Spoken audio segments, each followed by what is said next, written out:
Association here in New York City. Tonight we're going to have over 150 St. Joe's alums who are in Wall Street, the financial community, the best and brightest here in New York, here to celebrate and get excited about your kickoff season, your first year of football coaching here at St. Joe's.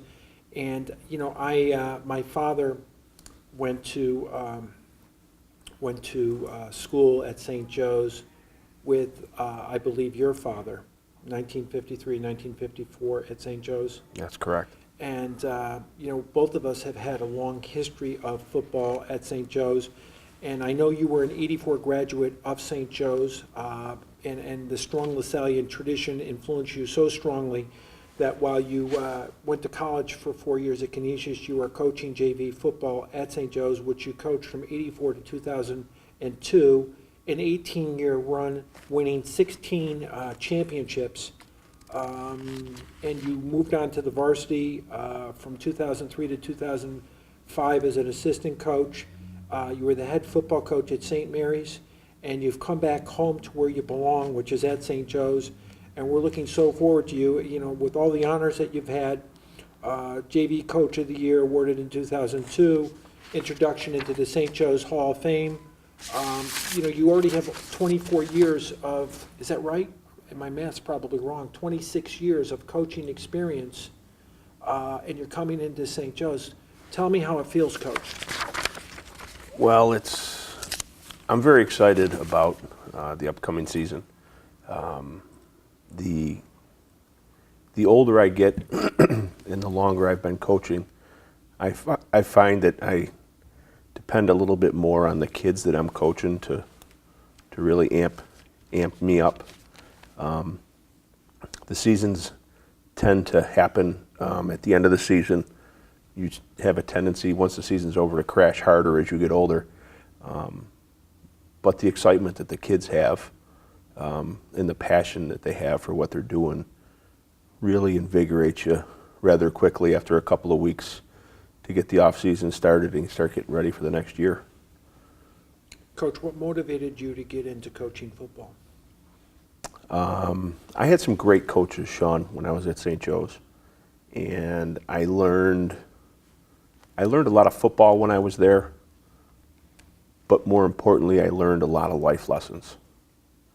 I learned how to stand up and make tough decisions in really hard spots, and I learned how to be a leader. I learned life lessons that I took with me, I still take with me every day, you know, that I learned from my coaches when I was at St. Joe's. Coach, tell me about some of those coaches that you idolized and what they meant to you. Probably, the first direct influence was Jimmy Formato, who had started to coach shortly after he graduated. I came in as a freshman, and my older brother Rick was a graduating quarterback, and he had set the bar pretty high, both athletically and academically. And when I came in, Jimmy had played for him. When I came in to football, Jimmy was going to be coaching on the freshman team.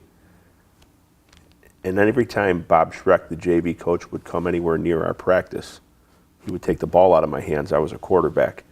He would take the ball out of my hands, and he would let me throw the football. And I asked him after about the second or third day that happened. I said, Coach, why do you keep taking the ball away from me when the JV coach walks by? He says, because I don't want him to know who you are. Years later, when I started coaching, I understood why. But Jimmy said to me at one point, he said he wanted to take a season to teach me how to be a leader on the field. You know, he said, you got the ability, you have the skill to go play on the JV.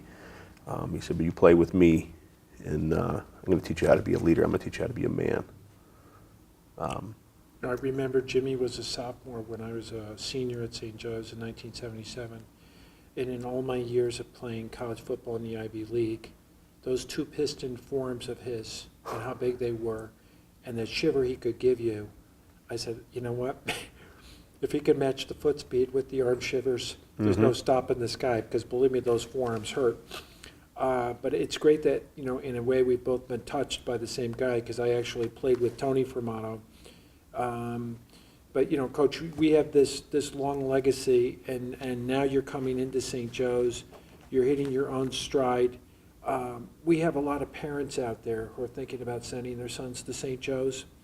What could you tell them about the philosophy of your program and St. Joe's that kind of positions ourselves special and unique in Western New York? I think the thing that separates our kids from the kids that go to the other schools, I mean, academically, a lot of these private high schools, the kids are getting a good education everywhere.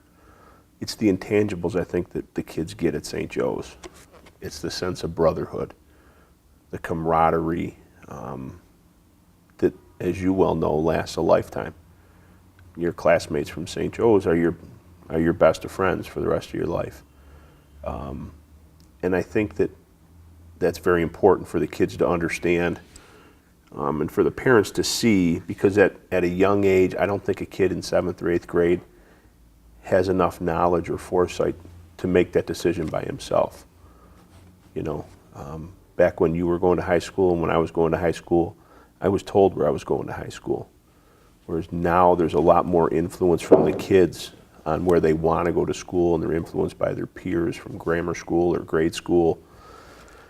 And I think the parents probably need to take a little bit more of an active role in making those decisions, because they're big decisions that affect the kids. And at St. Joe's, the intangibles that you get, that sense of community and the responsibility that is hammered at you every day in school, those are the things you take with you. Everybody learns how to read and write and add and subtract and how to do different experiments. Those aren't the things that make you a man. When we get the kids at school as freshmen, they're adolescents, and when they leave, we make sure that they leave men. They have the ability to understand what's right from what's wrong, and the kids today, I think, are faced with so much more than any of our generations. The decisions that we were faced with. Coach, I want to bring up 2 points. When I was in 8th grade, my father, as you know, went to St. Joe's. My grandfather went to St. Joe's. My older brother was at St. Joe's. But I told my father I was going to Williamsville South. He corrected me right away. He said, no, you are going to St. Joe's. So as a very willful 13-year-old, we had a little short argument, and of course we know who won. And I look back at, fortunately, the sound wisdom of my father behind that decision, understanding that this wasn't a situation where some 13-year-old was going to call the shots. And I look back and I said, thank God my father had enough wisdom to not let some bull in a china shop me, with a rhino mentality, push him around. And when you say that, we need our parents to show the wisdom of their forefathers and to realize that, our children can benefit from that. But we also you talked about a very important point, which is the transition of an adolescent boy into manhood, and what football and your approach to football can help him in terms of his development and finding out who he is and where he's headed and where he's going. And maybe you can share whether it's a story about a special kid that you worked with where it got you excited to see the way he's grown or whatever. But, that's obviously the role of St. Joe's and why it's in an all-boys school, in that kind of environment, keeping the distraction of, the other sex out of the classroom. So I know when I was a student, I really worried about 2 things, sports and grades. And down the list was my social life, which was, to me, accomplished on the sports fields. Maybe you could talk about that, Coach. Yeah, I think that the kids today, there's so much more in front of them. With all the computer technology, the Facebook and the internet and the texting on the phones and the video games, they have so many more non-athletic options that are out there that are very easy to do. And they can, a lot of times, disguise their use of those as though they are doing, work academically. And I think that makes the athletes stick out a little bit more in a leadership role because of their commitment that they make to what sport they're playing. And again, I love to see the kids playing more than one sport. I think diversity is is very important. The more competitive situations that these kids are in, the more they're going to benefit from it. Like I said before, the decisions that they're faced with now, the temptations that are out there at a much younger age for them are unbelievable. Coach, to me, the word coach means teacher. You're teaching them something that they can't get in the classroom. Our professors in the classroom work very hard on what they do, helping to grow a student's intellectual growth. Your classroom is the football field, and you're out there and you have more time, practice time with the kids. You have a different kind of learning that you're teaching them. Learning that has to be done through the body, through the stomach, and through the mind, sacrifices and so on. It's a special kind of a commitment on two parts. One, the kid who's out there in the practice field, but you as a working full-time member of the Buffalo Police Force, is that right, Coach? Yes. And family of 4 kids, is that right? 3. 3, sorry. Trying That's to get all right. another one. But maybe you can tell me a little bit about the uniqueness of the learning experience on the football field and why it's so special in the world, and using football as a teaching method to get these life lessons across. Well, I don't think it's just limited to football, but I'm obviously very partial to it. It's 11 guys working in concert every time the ball's snapped, whether it's offensively, defensively, or on special teams. There's a lot of coordination there. There's a lot of trust that has to be garnered between teammates. When I was going through the interview process, there was a lot of talk about diversity and handling diversification, because our student body is becoming so diverse. And you know, how would I handle the different diverse backgrounds of the kids? And how do you take those and meld them into one? And my response to it, I talked about in a unique situation last year where I had a kid that was driving to and from school every day in an Escalade. And I had 3 or 4 kids that were leaving school every day. They would leave practice 15 minutes early because their bus pass ran out at 6 o'clock to get on the bus out in front of school to get home. That's diversification.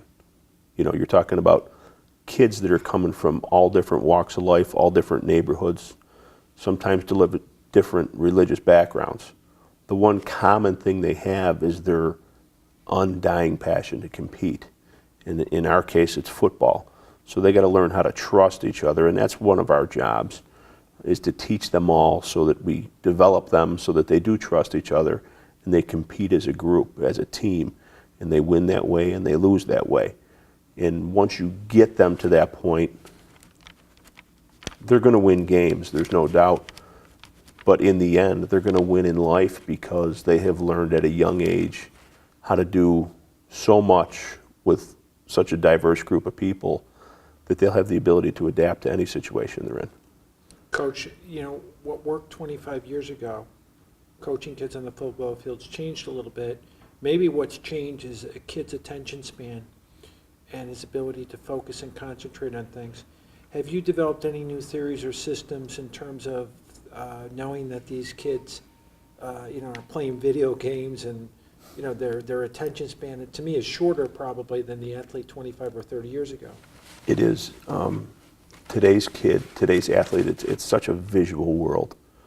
I found that if you can display images to them prior to installation, maybe it's 4 minutes in a classroom on video, showing them what you want them to do, scheme-wise.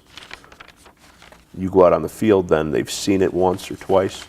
You go out on the field, and the installation or application thereof is much faster, which in turn, done properly, and if you prepare properly, you're going to shrink the amount of time you're spending on the field, which is going to give them more time, which is something we've added this year to the program.